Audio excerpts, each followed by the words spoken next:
بسم الله الرحمن الرحیم. د پاکستان د بریدونو په مقابل کې غبرګون وخت ناوخت داسې یو مبهم مفهوم افاده کوي. مطلب دا چې پاکستان په دوامدار ډول او یا هم په یو نسبي وقفې سره بیا هم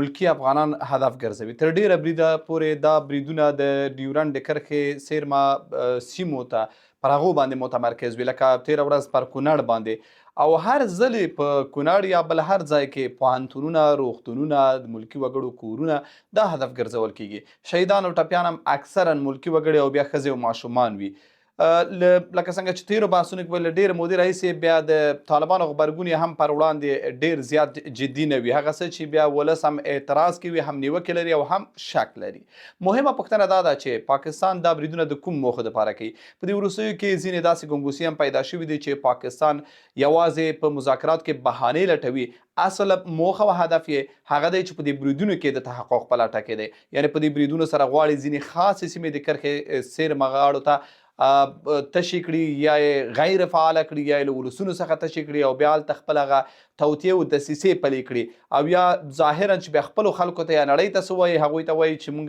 د یو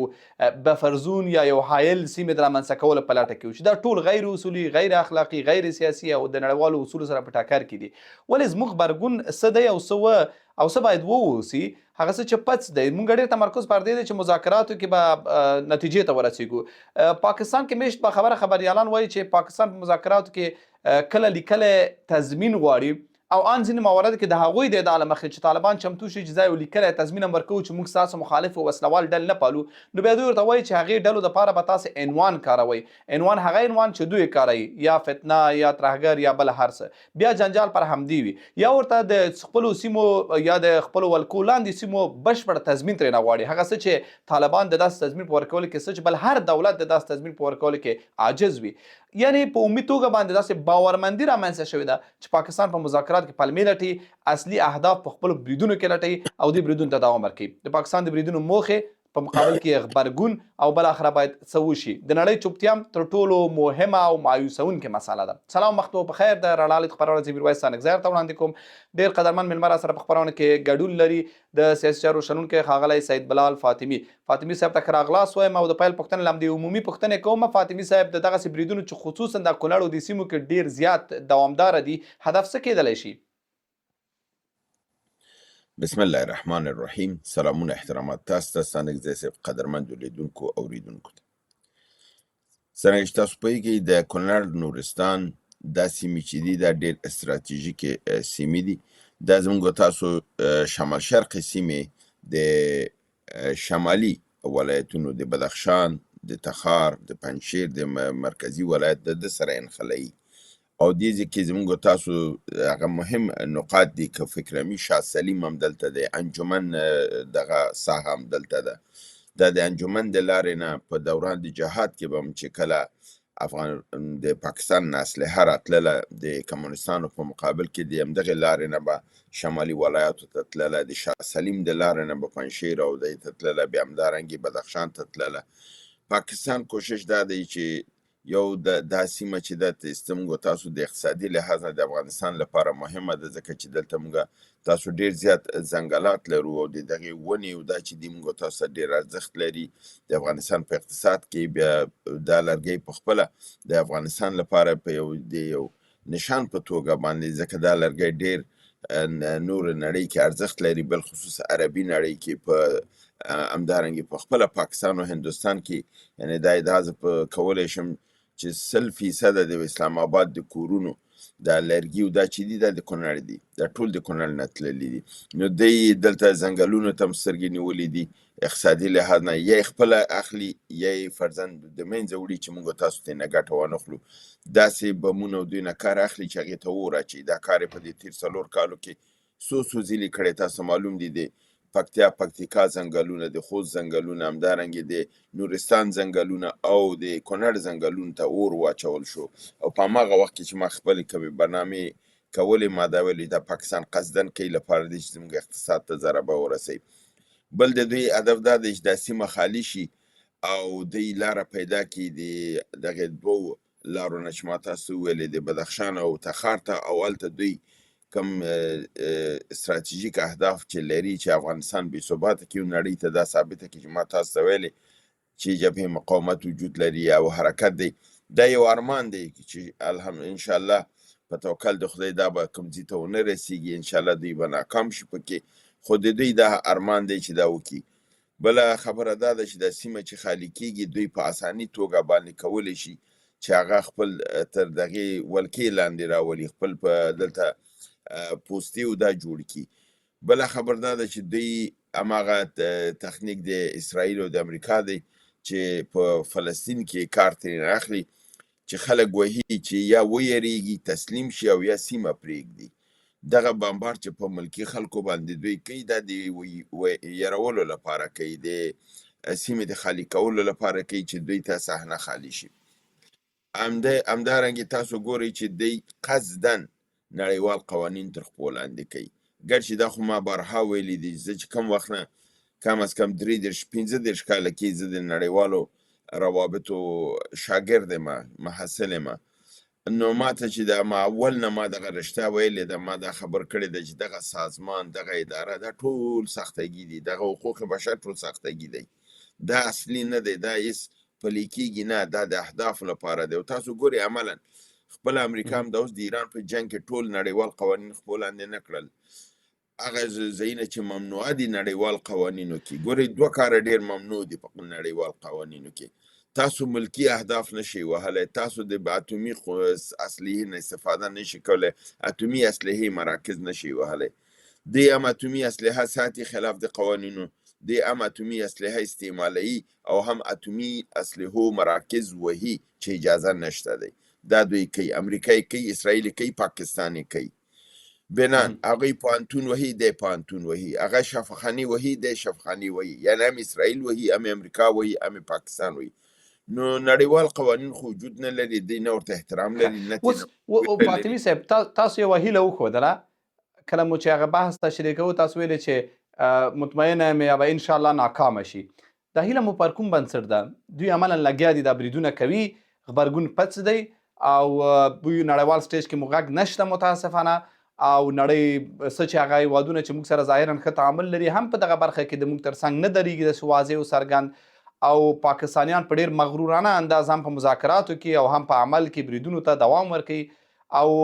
ډېر بې باکانه. یعنې که هغه روغتون برید نه وروسته باید پاکستان اصلا دا جرأت نه وی کړی، ځکه ملامت شو په ټوله نړۍ کې رسنیو کې، مګم دوی بې باکانه همغه پیښې همغه قصې بیا تکرار کړلې. څه دی چې تاسې هیله مند کړې چې دا به ناکام شي؟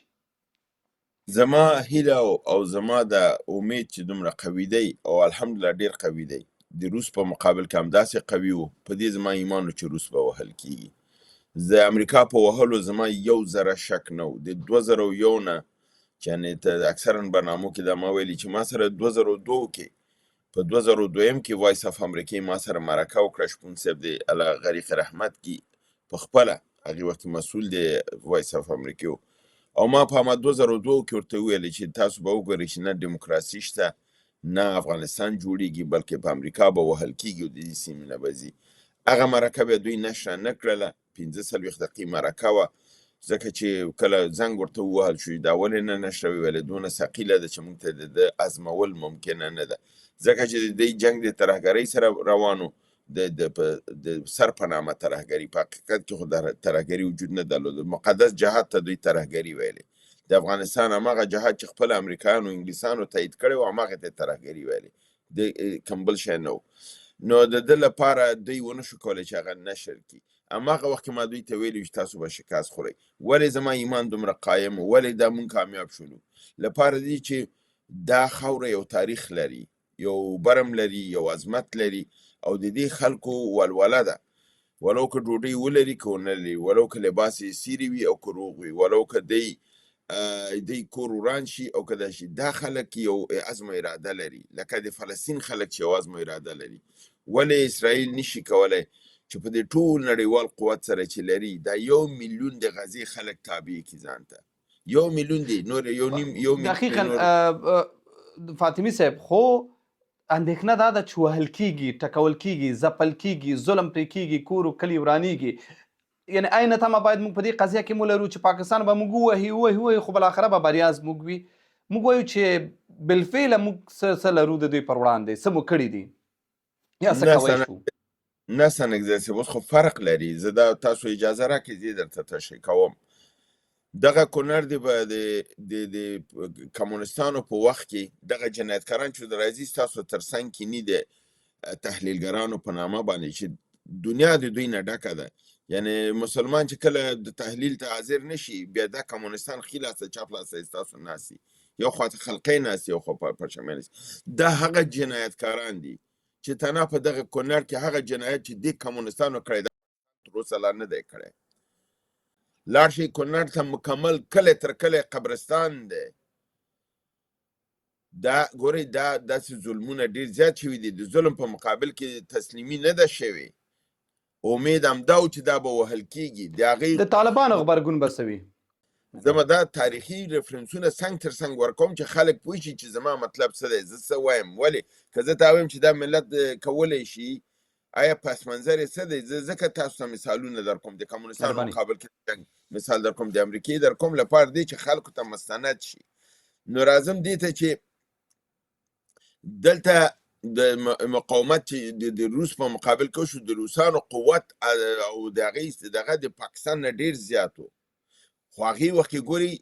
ملکي خلک د نظامونو مقابل کې ودرېدل کامیاب شول. اوس نه تنها چې ملکي خلک ولاړ دي، فرق دا دی چې اوس موږ یو نظام لرو افغانستان کې چې هغه د ملت تر څنګ ولاړ دی او جنګېږي. هغې وخت کې ګوري حکومت کمونستان خو د مجاهدینو خلاف و او جنګېدل، نو ملت ته ډېره سخته وه ځکه په کلو بانډو کې ولسوالۍ کې حکومت خو د ولسوالۍ خو د حکومت سره وي، مګر خلک جنګېدل، ټانکونه راتلل، په کورونو باندې ختل، ماشومان یې لاندې کول، وژلې. اوس خو دا د دښمن د بیرون نه وار کوي، څنګ کې زموږ نظام شته دی، جنګ ورسره روان دی، او دا دی چې هغوی کوم اهداف نه لري، د هغوی چې دی کوم بنیاد نه لري. بل دا دی چې د پاکستان خپل نظام چې دی چې دا جنګ کوي، نړیوالو قوانینو خلاف کوي، د سیمې خلک مخالف دي، د نړۍ قوانین مخالف دي. بل دا دی چې دوی د پنجاب نه راځي جنګېږي، د بلوچستان او د پښتونخوا خلک طرفدار نه دي، هغوی په خپله د نظام په مقابل کې جنګېږي. نو دا دی چې دلته عوامل ډېر زیات فرق کوي. دلته عوامل دا دي چې موږ د انګریز مقابل کې جنګېدلي وو، زموږ حکومتونه هم چې وو هغه د انګریزانو حکومتونه وو، که شاه شجاع خو د انګریزانو غلام وو او خلک مقابل کې جنګېدل،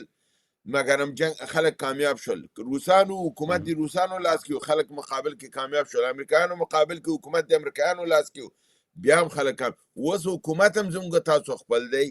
خلک هم جنګېږي. هغه مقابل قطب کې چې دی یعنی هغه د ډیورند کرښې هغه خلک هم زموږ سره دي. تاسو ګوري چې هلته ډېر قوي او مقاومت اوس د پاکستان پوځ په مقابل کې روان دی. د ورځې سلهاو تنه یې وژل کېږي، پوستې وهل کېږي. نو دا تاسو هم چې څو عامله دلته ډېر قوي وجود لري چې پاکستان به وهل کېږي. پاکستان د نظامي لحاظ نه به ځان قوي ښیي، مګر هم اقتصادي چې د اقتصاد د نظامي جنګ د ملا تیر جوړی هغه دوی سره وجود نه لري، هغه اقتصاد دوی نه لري. دا تمویلول غواړي، د ده پر رسید غواړي. او بل دا د مورال د دوی د پوځ ډېر ټیټ دی، مورال د دوی ځکه دوی راولي پنجابیان ټول پښتانه وهي، او چې پښتون راولي پښتون په هغه رقم سره نه جنګېږي، هغه پوهېږي د خپل سیمه ده، همده لپاره زیات پښتانه ځای په ځای لاس په سر کېږي، خپل د دندو نه او مجاهدینو سره یو ځای کېږي او توبه وباسي چې نور به د پوځ سره همکاري نه کوي. دغه ټول عاملین سره یو ځای کوي. دا تاسو ته ښکاره کوي چې د پاکستان د پوځ عمر ډېر اوږد نه دی په دې سیمه کې، که نن یې که سبا یې وهل کېږي او دوی مجبورېږي چې همدغې خلکو سره به میز د مذاکرې ته راځي، کینی خبرې به کوي او دغه سیمه به دوی پرېږدي. او افغانستان چون دې سیمه کې تاریخي لحاظ نه پروت دی،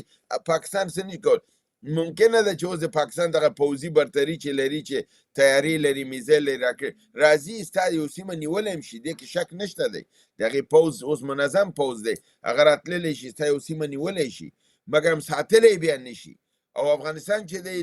دا سیمه خپله ساتي او که هغه اړه لاړو هغه هم ساتي. زمونږ د هغه مجاهدینو لویه ستونزه دا ده چې موږ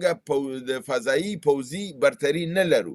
موږ د ځمکې د لارې نه زمونږ خلک زړور دي، ورځي سیمه نیسي، اما کله چې برید راځي هوایي بیا موږ هغه نشو ساتلی. که امید دا دی که چېرته دافع هوا سیستم په دې وختونو کې لاسته راشي د مجاهدینو، په هغه صورت کې بیا د دغه چې دی پاکستان پوځ بیا نو د ځمکې خو نشي راتلی، د فضا هم نشي راتلی، بیا د سیمې ډېر په اسانۍ سره ازادېدی شي. نه تنها پاکستان بلکې لوی پښتونستان جوړیږي انشاءالله. بشک. راځو یو څه نیوکو ته. خلک طبعا د احساسات ځینې به غرضي ولا اکثره خلک د احساسات پر مبنا باندې د خپل درد پر مبنا باندې حق لري چې نیوکې وکړي او خپل مسؤلین محکوم کړي د هغه څه دپاره چې دوی ترې غواړي ور نه کړل شي. مثلا د پاکستان د بریدونو پر وړاندې په اول ورځو کې هم دریځ هم عمل ظاهرا ډېر توند و، ډېر بالفعله و، ډېر عاجل و. شپې به برید وشو، سهار ته بیا بریدونه وشوله، د ځینو پوستو د نیول کېدو، د ځینو پاکستاني ملیشو د وژل کېدو خبرونه به راتلله. خلکو یې ننګه کوله، ملاتړ یې کوو چې حداقل غچ پر وخت اخیستل کېږي، حداقل په سټیج کې تیز خبرې کېږي، په سټیج کې به چې راغله مسؤلینو یو څه تیز خبرې به وکړلې. خو دوه مسئلې، یو هغه وخت چې ملا یعقوب وویلې چې اسلام آباد به ناامنه شي، که کابل ناامنه شي، که وار کوي بیرته به وار وګوري، یو هغه مسله. او بل داسې ګنګوسې چې ځینې هغې لکه تاسو خپل هم په ځینو بحثونو کې موږ سره ویلې چې داسې احتمال شته چې ځینې پرمختللې وسلې د هم د طالبان لاس لیدلې وي چې په هغې اساس باندې لږ تمک درلودی شو چې دې نه وروسته د غچ اخیستل متناسب واوسي. ولې په دې تسلسل کې اوس ګورو چې دریځونه هم یو څه کمرنګه شوي دي. مثلا د متقي صاحب خبرې دي چې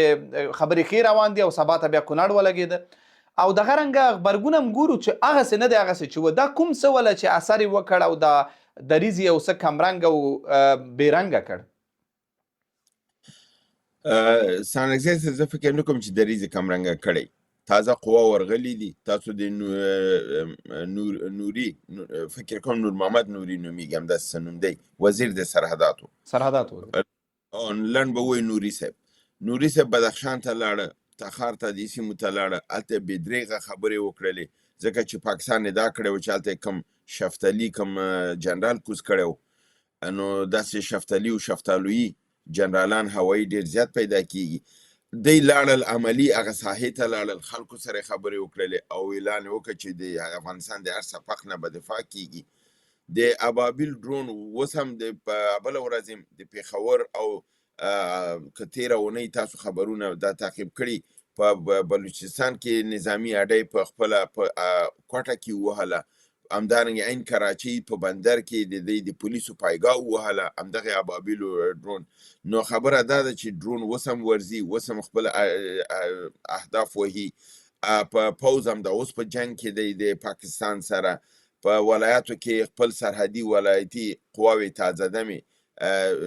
هلته ورستولي دي. د روسیې سره هیئت ورغلی و په دغه هفته کې، هلته هغوی خبرې وکړې د اسلحې په مقابل کې. پرون نابله ورځ تاسو وکتل چې زمیر کابلوف راغی افغانستان ته او ویل چې کومې خبرې هلته شوي چې هغه تفاهم و، دلته به یې په قرارداد کې مبدل کړي چې دوی وشي کولی افغانستان ته هغه لازمې مرستې چې افغانستان ضرورت لري هغه ورکړي، تر څو افغانستان خپل د ځان نه دفاع وکړي. همدارنګې د چینایانو نه لږ پیشرفته موډل ډرونونه واخیستل شول چې چینایانو ورکړل، چې دا په خپله ښیي چې دغه د ارومچي په ناسته کې چینایان په دې قایل شوي دي چې پاکستان دریځ چې دی دا درست نه دی. په هماغه اساس د افغانستان سره د هغې ډرون کومک وکړه، ځکه چینایان په دې پوهېږي چې هغه ډرون چا په مقابل کې استعمالیږي او څوک پرې وهل کېږي. نو بنان کومک یې وکړه. یعنې دې معنا دا ده چې خپله چینایان هم غواړي چې پاکستان چې دا موقف دی دا درست نه دی، باید ووهل شي. نو په ظاهره لږ ضربتي او سلو ښکاري، خبرې به هم لږې کوي، مګر هم د دې معنا دا نه ده چې هلته فعالیتونه. زه فکر کوم چې اسلامي امارت اوس ورو ورو سیاست زده کوي، خبرې باید کمې شي، عمل باید تیز شي دننه، تر څو نظام هلته راوپرځول شي. زمونږ چون افغانان احساساتي ډېر بلده سو، عادته سو، مونږ که کار وکړو که ونه کړو، خو چې چغې مو ووهلې ډېر خوشحالېږو. اسلامي امارت اوس فکر کوم چې خبرو او چغو نه کم کار اخلي، عملا کار ډېر زیات کوي. او عملی کار هم دا دی چې هم سرحداتو باندې قوت تشدید شوې ده، هم هوایي دغې لپاره کار روان دی. د ملکونو سره خبرې روانې دي، هم د هند سره، هم چین سره، هم روسیې سره، چې اسلحه او دا تکمیله شي او دوی وشي کولی چې بې درېغه د هغه وکړي. تاسو وکتل چې دوی خپل هغه ټانکونه فعال کړل چې سرحدي قواو ته یې ولیږي. تاسو وکتل چې خپلې تیارې یې دغه کړلې فعالې کړلې او څه تیارې وي په د افغانستان چې هغه یې فعاله کړلې چې زه که دلته مې مخې ته راشي ما سره دلته په یادداشت لرم په برنامو کې مې ذکر کړي هغه به دلته یاد کړو او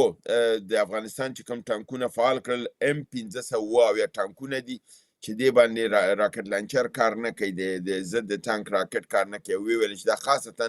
د غرنیزه سیمې لپاره دی او سرحدي ساحه کې د پاکستان خلاف به د دنه کار اخیستل کیږي همدارنګه افغانستان هغه تیاری چې په نامه د سوپر ټوکانو باندې یادېږي یا په نامه د تیاری A29 دای فعال کړلې دا تیاری سرحدي دغه کولی شي دغه چې د F-16 او د GF Thunder 17 مقابله نشي کولی ځکه هغه موډرن دي او دا لږ زره پخوانی دي مګر دا د ټیټې ساحې لپاره د نظارت لپاره ډېرې ښې دي او د ټیټه اهدافو ایشتلو لپاره ډېرې ښې دي دا تیاری افغانستان فعاله کړلې د مانور یې مو که دا په سرحدي ساحو کې دی پیاده م کړلې هلته دغې ته یې سپارلي دي یعنې دا ټول ښیي چې نظام لګیا یعنی خلاف دغه څه چې ښکاره کیږي رسنیو کې د خلکو ګیلې دي تاسو یو بل حالت توضیح کړ تاسو لا هم خوشبینه یاست او لا هم باور لرئ چې کیسه د پخوا په څېر روانه ده او لا د برلاسۍ تمه لرئ زه فکر کوم چې او دا تاسو که زما 2 کاله مخکې برنامې وګورئ درې که ما اسلامي امارت همدا ویلي چې تاسو یې د میانجیګري دی منځ کې مه کوئ او دا په خوشحالۍ مه اعلانوئ دا تاسو ته ضرر کوي بل دا دی چې کوم کار کوئ هغه مه وایئ لکه 40 کاله پاکستان دا کار افغانستان کې وکړه راتلل وهلې ټکه ټکه کولې د جهاد په نامه باندې موږ خپله مجاهدینو یعنی جهاد معنا دا نه وه چې ته شفخانه ووهې مسجد ووهې موږ هدف روسانو زموږ هدف امریکایانو مګر پاکستانیانو به دننه خپل کار کوه سړک به یې راته ورانه و پل به یې راته ورانه و مکتب ته به یې اور اچوه ځکه د هغې اهداف دا و چې دا زیربناوې باید د منځه لاړ شي 40 کاله په چپه خوله پاکستان دا کار کړی دی او د پاکستان په میډیا کې په ژوند کې دا 40 کالو کې راته نشي ښودلی چې یو میډیا والا راغلی ویلي چې پاکستان په افغانستان کې مداخله کوي یا ده که چې بل چا ویلي میډیا یې ویلي هلته دا نه چې زه طرفدار یم مخالف یم هلته یو ټکی و چې دا د پاکستان موضوع ده زمونږ بدبختي دا ده چې زمونږ ساختګي ډیپلوماتان دي ساختګي جنرالان دي ساختګي سیاسون دي دی راځي چون د کرسیګانو نه لرې شوي دي اوس یې په زړه باندې بوغمې دي راځي خپل په مملکت باندې تهمت وایي پاکستان وایي ترهګري ده دی و ترهګري ده دلته ده دروغ وایي درته وایي غزني کې ده درته وایي چې په ازره کې ده درته د ځان نه وایي لپاره د څه چې بادار خپل خوشحاله کړي پاکستان دا زموږ لویه بدبختي ده زما خپل مشوره اسلامي امارت ته د 3 کاله همدا وه چې هر څه کوي هماغه پالیسي باندې وکړه چې کوم یو پاکستان موږ سره 40 کاله کړې ده دننه کار وکړه نظام یې ورته ووهه د بیخې وباسه خو غږ دې مه راوباسه الله دې نه کړي موږ هېڅ پکې نه یو زموږ هلته هېڅ لاس نشته خپل د خاورې نه دفاع وکړه دا وکړه خو ډېر شوشا مه کوه ډېر چغې مه وهه زه فکر کوم چې دا پالیسي اوس دی پلی کړې په دې عمل کې او دا کامیابه ده د نتیجه به لږ زره دفعتن تاسو ته نه ښکاري دوستان اجالتن احساساتي عکس العمل غواړي مګر زما په نظر د پاکستان مقابل کې احساساتي نه زیات عملی کار په کار دی کوم یو چې زه فکر کوم الحمدلله روان دی اوس د پاکستان سره د کړکېچ کیسه اوږدېږي لکه د تاسو له تحلیل څخه هم دا بریښي او له علایمو څخه هم دا بریښي معنا دا چې دا د ارومچي مذاکرات او دا د دوحې او د سعودي عربستان دا مذاکرات نور د پاکستان د ارادې له کبله نور نتیجه نه ورکوي او فکر کیږي چې دا کړکېچ همدغسې دوام لري اوږدېږي ډېر عمل یې پخپله پاکستان دی دغه تحلیل سره موافق یاستئ ګورې خدای وکړي چې خلک دېش ته راشي چې دی پوه شي چې که عوام دي او که سیاسون دي او تحلیلګران دي ځکه چې تاسو معلومه زما تحلیل د ټول سره فرق لري ما د سر نه ویلي دي چې دا مذاکرات بې ځای دي دغه ستاسو برنامه کې مې تاسو سره ویلي دي چې که چین ته ځي که ترکیې ته ځي او که سعودي ته ځي او که امریکې ته ځي دا بې معنا دي دا نتیجه نه ورکوي دغه چین ته چې لاړل ټول ویل چې څه شی دی ماله دا ناکامیږي دا بې نتیجې دی نتیجه نه ورکوي نو اوس چې روسیې خپه وړاندې کړې ده چې زه منځګړیتوب کوم د ده په هکله مې ښکاره ویلي دي که چین یې ونه شو کولی ترکیې روسیه هم نشي کولی او د هغې عامل ډېر واضح دی چې زه بار تکرار خلکو ته وایم چې دا ستونزه چې پاکستان تهمت په موږ وایي دا په افغانستان کې نه ده، دا ستونزه دننه هلته ده. پاکستان په تا تهمت او برید په دې کوي چې خپل د خلکو اذهان هم بدلوي، نړیوال ته فریب ورکوي، یعنې نړیوال هم غولوي. د ده لپاره دوی تا باندې برید کوي. نو د دپاره چې کله مسلې ته دوی ځي یو ملک ته بل ملک ته کینی، هغې وایي راځئ یو معاهده وکړو، دوی هم وایي راځئ چې یو معاهده وکړو. آیا سعودي کې معاهده ونه شوله؟ ولې ناکامه شوله؟ معاهده لا شوې نه وه، 2 ساعته بعد راغل په برمل او اورګون باندې برید وکړ. ویې که کوې نه که. په چین کې په ارمچي کې لا ناس نه و چې دلته راغله په دنګام او په سرکانو باندې برید وکړه. ویې که کوې نه که. نو دارنګې که ته د روسیې سره ناست معاهده به د لا امضا نه وي چې دلته به درته په کابل یا په مزار یا په هرات باندې بیا به درته برید کړی او که یې. بنان زما خپل نظر دا دی چې دا ناستې نتیجه نه ورکوي. دا ناستې ځکه چې بنیادي تکلیف ته اشاره نه کیږي. بنیادي تکلیف دا دی چې جنگ ما سره نه دی، جنگ د هغه خلکو سره دی چې هغه د پاکستان حاکمیت نه غواړي، د ټي ټي پی د پنجاب حاکمیت نه غواړي، بی ال ای د پنجاب حاکمیت نه غواړي. خلکو قیام کړی دی، غواړي چې پښتانه د دې د غلامۍ نه ځان آزاد کړي. بنان هغه چې ما تا سره معاهده کوي زه تو چې هلته رول نه لرو، بنان دا کم کار نه کوي. که پاکستان مسله حلول غواړي او د سیمې ملکونه مسله حلول غواړي، که هغه روسیه ده، که چین دی، که امریکا ده، که ترکیه ده، که سعودي دی، زما مشوره دا ده پاکستان ته ووایي چې د ټي ټي پی او بی ال ای سره کینه، دوی د هلته کینی، زما معضله د ډیورند د کرښې د پاکستان سره حل کیږي. دا ګورئ زه دا د تخنیکي خبره تاسو ته کوم. تاسو هلته کینی، خبر ته هغې مجبوره کوي چې هلته خبر ته کینی. د ډیورند مسله د افغانستان مسله حلیږي ځکه چې د پښتانه او پنجاب دغه بلوچ چې دي هغه پنجاب ته سر نو نه ټیټوي، هغه خپل ازادي غواړي او پاکستان په دې پوهېږي ځکه هغوی سره نه کینی. که روسانو چنان وشي کولی چې پاکستان دې ته متقاعد کړي چې ټي ټي پی او بی ال ای سره کینی، هغې د ټولې دنیا په مخ کې خپل جدایي غواړي، ازادي غواړي. کله چې هغې ازادي واخیستله زما د ډیورند کرښه مسله حل کېږي، بنان دا زما جنګ د پاکستان سره ختمیږي. همده لپاره زه دا وایم چې تر څو پاکستان هلته ناست نه په ما باندې دروغ وایي او زه ساختګي ورقې به امضا کوم او د قراردادونه به جوړوم چې صلح دې راشي. دا صلح نه راځي تر هغه پورې چې دا سرطاني دانه حل شوي نه وي، دا موضوع له منځه تللی نه وي، افغانستان خپل اهدافو ته رسېدلی نه وي، ګوادر زما سرحد شوی نه وي، دا مسله نه حل کېږي، دا جنګ به دوام لري. د دې نه نور زیات واضح څومره ووایم. د پاکستان ځینې نورو نیتونو باندې هم د ورځو کې تحلیلونه کیږي. یو خو دا دی چې دوی مخامخ راځي، هغه د خلک بمباروي، شهیدانوي، مکتب او ښوونځی او پوهنتون او روغتون هر څه. اوس پر یو بل څه هم کار کوي، د هغه خپلې پخوانۍ پالیسۍ په دوام لکه تاسو چې مخکې ورته اشاره وکړله. داسې ګنګوسې دي، ځینې خبریالان وایي چې د پاکستان د نویو داسو ډلو رامنځته کولو په لټه کې دی چې هم بی ال ای په وټاکوي، هم نور هغه د دوی چې کوم مخالفې ډلې وي او دوی دپاره مطلب نه وهم افغانستان ته لمن راوغځوي او د هغه ډلې چې لیبل به پاکستاني نه وي پر دوی به نه تاوانېږي. ظاهرا دوی به هر وخت ترې منکرېږي، ولې په هغې به افغانستان کې خپل اهداف نه ښه کوي، په هغې به بی ال ای هم ټکوي، په هغې به نور وسلوال مقاومتونه هم ټکوي. او په دې باب باندې پاکستان دا ځل څومره بریالی شي؟ خو دا خو کوم نوې پالیسي نه ده، دا مخکې هم تشریح کړه، دا د 45 کاله همدا پالیسي وه. نیابتي ډلې جوړوي، وایي دا زما نه دي. دغه اوس دا کوم ډلې چې په تاسو باندې تهمت وایي چې دا د افغانستان کې ترهګرۍ ډلې دي، آیا دا خپله د پاکستان ډلې نه دي؟ آیا دا د ضیاءالحق په وخت کې جوړ شوي نه وي 1982 کې؟ دغه لشکر طیبه، دا لشکر جنګوي، دا سپای صحابه، دا انصار الاسلام، دا په سرحاو دا نه دي؟ دا 20 ډلې چې وایي چې افغانستان کې دي. یعنی ستانکزی صاحب تا ته معلومه ده، ما ته معلومه ده، افغانستان کې دا ډلې وجود نه لري. افغانستان کې صرف داعش ده چې هغې سره نظام په جنګ کې دی، وحي اضافي. انصار الاسلام، لشکر جنګوي، طیبه د هم د بهاولپور په لاهور کې دي. هندوستان دا بار بار تاییدوي. دا پروسه کله چې هندوستان حمله وکړه، په کوم ځای حمله وکړه، په کوم ځای برید وکړه، ویې ویل چې ما د لشکر جنګوي او لشکر طیبه مرکزونه په بهاولپور کې ووهل. ګوره هغه ته دغه په پروسه کال جنوري کې چې ایران برید وکړه او بلوچستان یې ووهه، څه یې ویلې؟ په بلوچستان کې د جیش العدل اډې دي په ایران په مقابل کې استعمالیږي.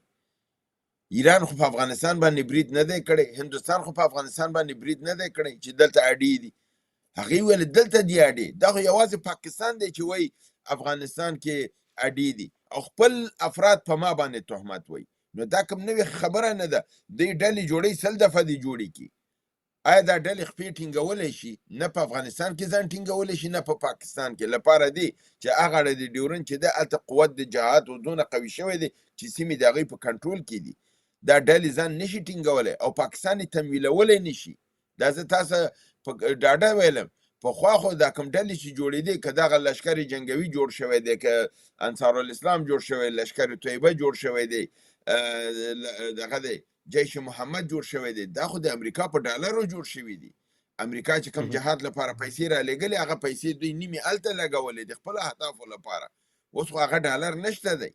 او اوس د پاکستان په مقابل کې ډالر مصرفیږي. دغه ګروپونه چې پاکستان کې دي د افغانستان نه دي تمویل کړي. په دې باندې پاکستان ډېر ښه پوهېږي. دا امریکا، اسرائیل، امارات متحده عربي، هندوستان دوی تمویلوي، د افغانستان نه دی تمویلوي. دا باید زمونږ خلک پوه شي. زه دا باید ونه وایم ځکه دا مونږ ته نقص کوي، دا زمونږ خارج دغه باید استراتیژیک پوینټونه وای. خو زمونږ خلک بېسواده ډېر دي، نادانه ډېر دي، هغه ټول په میډیا کې راته ناست دي ګرم. زه مجبور یم چې لوسې خبرې وکړم چې وروره د خدای دپاره لږ دا خبره داسې نه ده. هغه شی چې باید ونه ویل شي مونږ یې وایو، ځکه دا زمونږ په ګټه دی چې دا خلک کومک کوي پاکستان وهي. مونږ باید ووایو چې بس جنګ دی روان دی، مګر زمونږ خلک نادان دي. دومره د پازابۍ چې هغه راز باید ونه وایي، هغه ته وایي. باید دا خبر چې مخکې مونږ ته ما تاسو ته وکړه چې کار روان دی، مونږ باید دا خبره ونه کړو. مونږ وایو چې هېڅ کار نه دی روان، زمونږ پکې څه. پاکستان پوهېږي، کار یې پوهېږي، مګر کار باید رواني. دا درست سیاست دی. خو زمونږ خلک دومره مونږ مجبوروي چې مجبوره یې ووایو.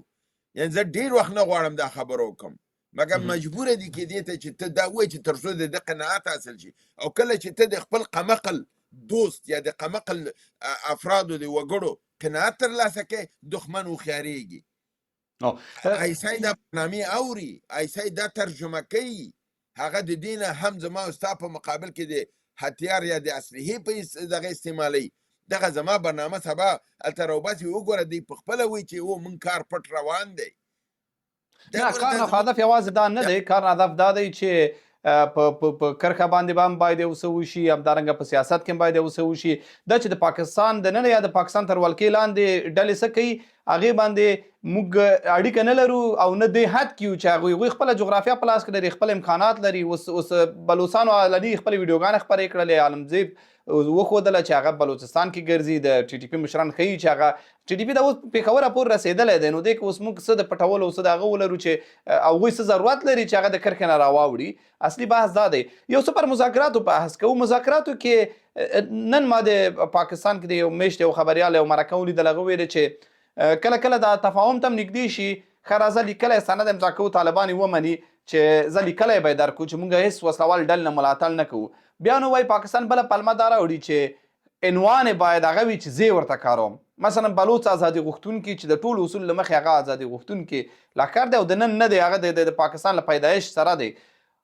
هغې ته باید ترهګر ووایي، هغې ته باید فتنة الهند او فتنة الافغانستان او فتنة الخوارج او هر شی چې دوی ورته عنوانونه کاروي هغه باید وکړي. همداسې ټي ټي پي ته همداسې بله راغله ډلته چې پاکستان یې نه خوښوي، هغه که مدني دی که سیاسي دی او که جنګي دی، هغې ته باید د ترهګر عنوان ورکړي. فکر کوئ چې افغانستان د داسې څه ولري چې پاکستان د پرې قانع کړي؟ طالب د مذاکرات کې داسې څه وکولی شي چې هغه پاکستان قانع شي، یا پاکستان د قناعت ظرفیت لري که داسې پلمې دي؟ ما ګورئ مخکې دا توضیح ورکړه، بیا یې ورکوم. تاسو پاکستان ته چې هر څه امضا کوي، پاکستان قناعت نه حاصلېږي.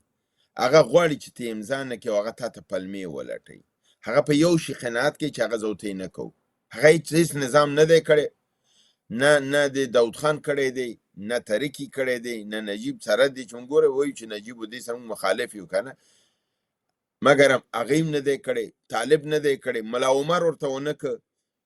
غني اگر چې د غني باندې خو تهمت دی چې هغه 3 کسو 80 میلیونه روپۍ واخیستلې او دا د سیمې خاردار امضا او دا یې ورته کړې ده چې په حنیف اتمر باندې خپل د کابینې غړی راغی دا تهمت یې پرې ویلې. زه یې نه وایم، ته یې نه وایې. کلیپونه یې موجود دي. پرون بله ورځ مې هم یو ځلې بیا واورېده، فاروق وردګ ویلې چې د هغې وخت د امنیت رئیس انیف اتمر چې د شورای امنیت دغه او د همدا استخباراتو رئیس او همداسې لکه چې عمر خلوال سوګي او خود 10 میلیونه یو وخت 60 میلیونه بل په خو دا هم یو مستند هغه نه دی که نه مطلب دا دی چې مخاردار په امریکا زور و د پاکستان زور و دا وایم چې یعنې د غني باندې دغه یو تهمت دی خو علنا غنیم دا نه دا امضا کړي او رد کړی یعنې دا څوک نه مني افغانستان کې داسې فرزن نه دی پیدا شوی چې هغه دا جرأت وکړي او خپله په طالبانو هم دا علنا په ارومچي کې چینایانو ته وویلې چې دا زموږ صلاحیت نه دی موږ دا نشو امضا کولی دا د افغانستان د ولسي وګړو او د هغه د ډیورند د کرښې وګړو دی یعنې دا دواړه وګړي باید یو ځای کینی بیا تصمیم ونیول شي او دا هغه خبره ده سانګزی چې دا اوس نن نه ده شوې دا 1946 کې هم شوې ده دا ډاکټر خان عبدالجبار خان په 1946 کې د وایسرای د انګلیس ته کړې ده چې دلته خلکو ته د حق د رایې ورکوي دا ورته مه وایي چې د هند سره ځي یا پاکستان سره ځي دا ورته حق ورکه چې آیا ځان ته ازادي غواړي یا د افغانستان سره ځي یعنې موږ اوس هم دا وایو که د پښتونستان خلک دا وایي چې موږ ځان ته مملکت جوړو آیا ما زه او ته کولی شو مجبوره یې کړو چې افغانستان ته دې راشي زه ته خو یې نشو مجبورولی زه ته خو د تاریخي لحاظ نه دا وایو چې موږ سره ورونه یو دا یوه خاوره ده که دوی ازادیږي موږ سره یو ځای کېږي او علنا هم ګورو چې دوی وایي چې لر او بر یو افغان نو موږ په دې متمده سو چې دوی دغه قرباني چې ورکوي لر او بر یو افغان وایي مګر هم دا خو ویلی شو چې دوی دا حق لري چې آیا ځان ته ازادي غواړي او که موږ سره یو ځای کېږي خو ازادي غواړي په هر قیمت یې غواړي نو په همدې اساس دی چې د دوی غوښتنه چې کوم یو ده هغه د ډیورند کرښې امضا غیر له ده نه په کمه باندې قناعت نه کوي حتی یو قدم به زه لږ وړاندې لاړ شم سانګزی صاحب مهرباني ته ورته د ډیورند کرښه م امضا که دا به بیا هم تا خپل په څنګ کې یو قوي حکومت په حیث نه مني پاکستان تا سره رویه چې ده د اسرائیل د عربي نړۍ په مقابل کې رویه ده اسرائیل وایي چې کوم تیارې زه ولرم هغه باید ایران عربستان سعودي دا ځکه چې عربستان سعودي ته چې F-35 تیارې خرڅې کړلې اسرائیل انتقاد وکړ چې تا کومې تیارې ماته راکړي هغه دې ولې سعودي ته ورکړې زما او د هغه توازن برابر شو خو ما وهي امریکا علنا اعلان وکړ چې ته مه خفه کېږه هغې ته چې کومې تیارې ورکړي بعضې وسایل مې ترېنه لرې کړي دي هغه ستا د تیارو برابرۍ نشي کولی تا ته مې اوچته تیاره درکړې هغې ته مې ټیټه پیسه مې هم د هغې نه زیاته اخیستې ده علنا دا نړیوال سټیج کې موجود خبر دی چې یعنې هغې مملکتونو ته هغه اسلحه چې ورکول کېږي د اسرائیل مقابل کې چې کوم اسلحه د اسرائیل سره ده هغې برابرۍ نه کوي بنان اسرائیل هم په سیمه کې خپل برتري غواړي چې زه باید میزایل ولرم زه باید اتم ولرم زه باید هر څه ولرم خو عربي ملکونه دې نه لري چې کله مې زړه راځم بمباردوم عین کاپي د اسرائیل ده دا د یهود بچي دي دا پاکستانیان پاکستان ملت نه خیمه پاکستان عوام نه خیمه دا د اردوی خیمه پنجابي اردو تاسو خیم دا د یهود او د اسرائیل بچي دي دا په خوی خواص په خصلت کې دا د یهود نه بدتر دي دی تا قوي نه غواړي نه ګوري چې کله یو مملکت اعلان کوي چې دی ته درون مې ورکوي یا دا ورکوم یا دا ورکوم هلته هغه تینټکې شروع کوي ولې وایي دا ولې ورکوي ولې زه من حیث مملکت حق نه لرم چې ځان قوي کړم زه من حیث ته به میزایل لرې زه به میزایل نه لرم که همدا ایران نن میزایل نه درلودله خو اسرائیل خو دا ټوټې ټوټې کړی و نو زه هم چې غواړم تا اسرائیل نه ځان وساتم زه باید ځان قوي کړم او پاکستان ته که ډیورند م امضا کړی پاکستان دا نه مني پاکستان وایي چې ته افغانستان د دلته یو نظام اوسي چې غنم زمانه وغواړي چې زه د پنجاب کې چې غنم زیات تولیدېږي هغه دلته خرڅ کړمه بوره د زیاته تولیدوي چې بوره دلته خرڅه کړمه ته خپل تولید مه کوه ته خپل اسلحه مه لره ته خپل اقتصاد مه پیاوړی کوه ته ماته محتاج شه شفخانه چې جوړی شفخانه درته بمباردوي چې ستا مریضان پاکستان ته لاړ شي هغه پیسې دې جب ته ولېږي پوهنتون دې درته وهي ورانوي چې زما او ستا وګړي پاکستان ته لاړ شي هلته په لکونو روپۍ فیس تحویل کړي درس هلته ووایي نو په دې رقم سره د هغه دا دغه دی نو بیا زه بېرته هماغې ټکي ته راځو وایي چې ځې ابازو ته به راځې دا سرکل دی ستانکزی صاحب بیا هماغې ټکي ته راځو چې تر څو پاکستان پنجاب ونه وهل شي تر څو خیبر پختونخوا او بلوچستان آزاد نشي تر څو لوی افغانستان او ګوادر جوړ نشي د ده دا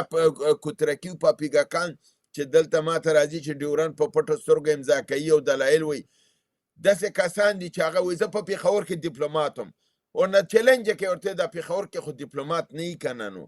د کونسلري مامور چې دی دا ډیپلومات نه یي ځان ته ډیپلومات وایي چې ته په دې نه پوهېږې چې ته ډیپلومات یې که نه ته راځې ما ته دلایل راوړې چې دا ډیورن کرښه دا زموږ کرښه نه ده بیا دلیل څه شی راوړي ولې په پېښور کې او په بلوچستان کې موږ قونسلي لرو کله چې د آلمان شرقي او آلمان غربي وو آیا آلمان شرقي او آلمان غربي کې سفارتونه نه وو که نه اما آیا هغه معنی د دې شول چې آلمان شرقي او آلمان غربي د متحد نشي هغه دغه دلیل نشي کېدلی دغه موقتي زماني د ډیپلوماتیکو مشکلاتو او نړیوالو قوانینو مشکلاتو په اساس دي چې ته مجبورې هغه خاوره چې ستا همدا فعلا ستا کنټرول کې نه ده ته هلته باید استازیتوب ولرې مګر کله چې ته خپل جنګ کې کامیاب شي خپل مال دې واخلې بیا به هلته استازیتوب نه کوې او بهترین مثال جرمني دی زه غواړم وروستۍ پوښتنه او په همدې شکل وکړم چې یعنې بیا به څه پېښ شي پاکستان به بیا هم پر ښارونو بمبارد وکړي او که نه ځکه دا څه وخت د بمبار له پالیسۍ او څه لاس اخیستی او دا د کرښې غاړې ډېرې زیاتې ودي او د دغه انجام د دې کار به بالاخره څه وي هغه څه چې طالبانو ته ښایي چې باید وی کړي ډېر خلک هغه سیاسي حل ته مراجعه کوي که نه چې باید ولس ته مراجعه وشي او اجماع رامنځته شي نظام هم پیاوړی شي او دغه رنګه ورسره د ښوونځیو د پوهنتونو دا مسایل هم حل شي تر څو نارضایتي حد اقل ته ورسیږي ولې تر اوسه طالبانو په دې باب باندې څه ځواب نه دی ورکړی په هر حال باندې د پاکستان بریدونه به دغسې دوام کوي په مقابل کې څه ښایي ګورې هغه کوم چې داخلي مشکلات تاسو ویلې دا خو بار موږ اسلامي امارت ته ویلي دا مشکلات حل کړه چې خلک در سره نور هم نږدې شي دا باید دوی حل کړي خو بس هلته په غوږونو لمسي اچولي دي الله دې دوی ته هدایت وکړي چې دی د موضوعاتو ته توجه وکړي بل راځو دی ته چې پاکستان دا بریدونو ته به دوام ورکوي زه بار مې دا خبره کړې بیا کوم زه غواړم چې زما خلک ذهناً بعضې شیانو ته آماده اوسي ذهنونه باید فراخه اوسي باید الوس اوسي په یوازې دې چې بیا آینده کې انتقاد وکړي چې او فاطمي تا خو ویل چې موږ دا جنګ ګټو دا خو موږ نه دا ولایت پاکستان ونیوه ولا موږ نه خو دا ولسوالي پاکستان ونیوله ګوره دا جنګ لمنه وسې کېږي پاکستان کېدی شي په تا باندې پوځي برید وکړي زه او ته زما او ستا پوځي دغه صلاحیتونه نسبت هغوی ته دومره نه دي چې موږ ادا کړو هغه ممکن ده چې راشي ستا یو ولسوالي یا حتی ولایت ونیسي زه او ته باید ذهنا دې ته آماده اوسو خو زه او ته به دې ته هم آماده یي ذهنا چې دا به راځي په دې دام کې بنخلي یعنی دا جنگ نه متوقف کیږي دا جنگ نه دا کیږي دا جنگ زما ستا د بقا ژوند دی جنگ دی د ژوند جنگ دی او دکې په سر کې به زه او ته ټپیان کیږو او د امریکا مقابل کې جنګېدلو موږ قرباني نه ده ورکړې موږ ټپیان شوي نه یو زموږ کلي وهل شوي نه دي زموږ کورونه وهل شوي نه دي موږ باید هماغه وخت کې له سر په لاس شوي وی چې والا دا خو ډېر سخت جنګ دی دا خو نه کیږي بس تلي وی کور کې ناست وی د روسانو سره همداسې نه و راتلل کلي ورانول موږ د بوتلونه د پټرول نه ډکول او وړل هم په ټانکونو ماچول دا یو مبارزه جنګ د پاکستان به هم راځي وهل به کوي ټکول به هم کوي دا به هم کوي خو په نهایت کې پاکستان وهل کیږي او پښتانه او بلوچ خپل ازادي اخلي او دا لویه سیمه جوړیږي بنان دا لاره ټکنې لاره ده مشکله لاره ده جنگ دوام لري جنگ کمیږي نه سوله نه کیږي سولې دروغ دي معاهده دروغ ده لیکنې دروغ دي په ده باندې ځان مه غولوئ بار وایم په ده باندې ځان مه غولوئ ځکه دا داسې مثال دی چې بار وایم دا پاراسیتامول دی د سرطان مقابل کې تاسو ورکوئ دا نتیجه نه ورکوي د سرطان لپاره لیزري دغه پکار دی عملیات پکار دی او کیموتراپي پکار ده یعنی د افغانستان د لوی افغانستان لپاره قربانی پکار ده استقامت پکار دی او مبارزه پکار ده او دا درې عنصر چې دي تا کامیابی ته رسوي پاکستان به ناکامي او پاکستان یو بل دغه دی چې پاکستان نړیوالو فشارونو لاندې هم دی دغه اوس چې دا کومه لوبه دی شروع کړې ده دا لوبه ناکامه لوبه ده دا د منځګړیتوب او د ده په نتیجه کې د ده پسلغتي به خپله پاکستان خوري ځکه چې کله امریکا په دې کې ناکامیږي هغه به دا ټول قصور د پاکستان نه وباسي او کله چې کومه سپېړه پاکستان ته امریکا ورکي هغه سپېړه چې زما او ستا د کامیابۍ ته به لاره ډېره ګړندۍ او ډېره تیزه به کړي کامیابۍ خواته ځو او دغه کې پاکستان به زبونیږي وهل کېږي به لوی افغانستان جوړیږي دا ګوادر به زما ستا بندرګاه کېږي همدغه امریکې سره به پرې قرارداد کوو دا سیمه به دغه کېږي پښتانه لر او بر اواز اوچت دی دې غاړه الحمدلله خلک بیداره شوي دي هغه غاړه بیداره شوي او مبارزه پخوا نه وه اوس مبارزه نظامي روانه ده خلکو قیام کړی دی بلوڅ ورځ تر بله قرباني ورکوي دا د نظره مه غورځوئ پاکستان به دلته ډېر لاس واچي خپل دننه خپل نظام د لاسه تللی دی اقتصاد سقوط کړی دی مملکتونه لګیا دي خپل قرضونه ترېنه غواړي قرض نشي ورکولی الله تعالی په نهایت بېشرمۍ سره شرمولی دي د یو څو روپو لپاره خپل صدر اعظم په خپل کور کې تالاشي کېږي خپل رئیسان وزرای تالاشي کېږي حیثیت او ابروی د نړۍ په مخ کې تویه شوې ده هغه کوم بوټپاکي په شرم الشیخ کې چې شهباز شریف وکړه هغه اوس نمونه ده په دنیا کې که غلامي کې راشه دا رقم یې وکړه نو الحمدلله افغانانو نه کله دا کار کړی دی او که کوم افغان دا کار کړی دی په لسګونو افغانان مقابل کې ودرېدلي دي ډېره مننه کولی دي ان شاء الله کامیابی زموږ تاسو په مخ کې ده د دې عملو دې نه به نه امیده کېږئ خپل جرأت خپل جسارت خپل غیرت خپل افغانیت وساتئ په دې خاوره وویاړېږئ خپل په دین باندې وویاړېږئ اول الله دی بیا دا خاوره ده بیا د ستاسو تاریخ دی دا درې ډېره زیاته مننه ډیره مننه کورودان قدرمن سید بلال فاطمی له تحلیل څخه مو د بحث موضوع مو د پاکستان بریدونه او مذاکرات څه موخې لري په مذاکراتو کې خپله پاکستاني خبریالان هم وایي چې د پاکستان شرطونه مرحله په مرحله ډیګریږي اخواته بیا دوی بریدونو ته هم دوام ورکوي هغه څه چې ظاهرا له قضیې څخه بریښي د طالبانو پر دریځ باندې خلک یو څه غوسه دي چې د پخوا په تناسب باندې پت شوی دی عین وخت کې د پاکستان بریدونه په همغه کیفیت او نوعیت سره روان دي متفاوت به وي کله به په ښارونو بریدونه کوي هوایي او کله به په کرښې پر غاړه باندې هوانونه وروي ولې همغه ښوونځی همغه پوهنتون همغه روغتون همغه ملکي وګړي او ښځې ماشومان هدف ګرځوي دا چې دغه بریدونو موخه څه ده پاکستان څه غواړي سرنوشت به یې څه وي مذاکراتو باندې څومره اعتماد پکار ده په دې هکله ښاغلي فاطمي بحث وکړ تر بیا هم پاک العمل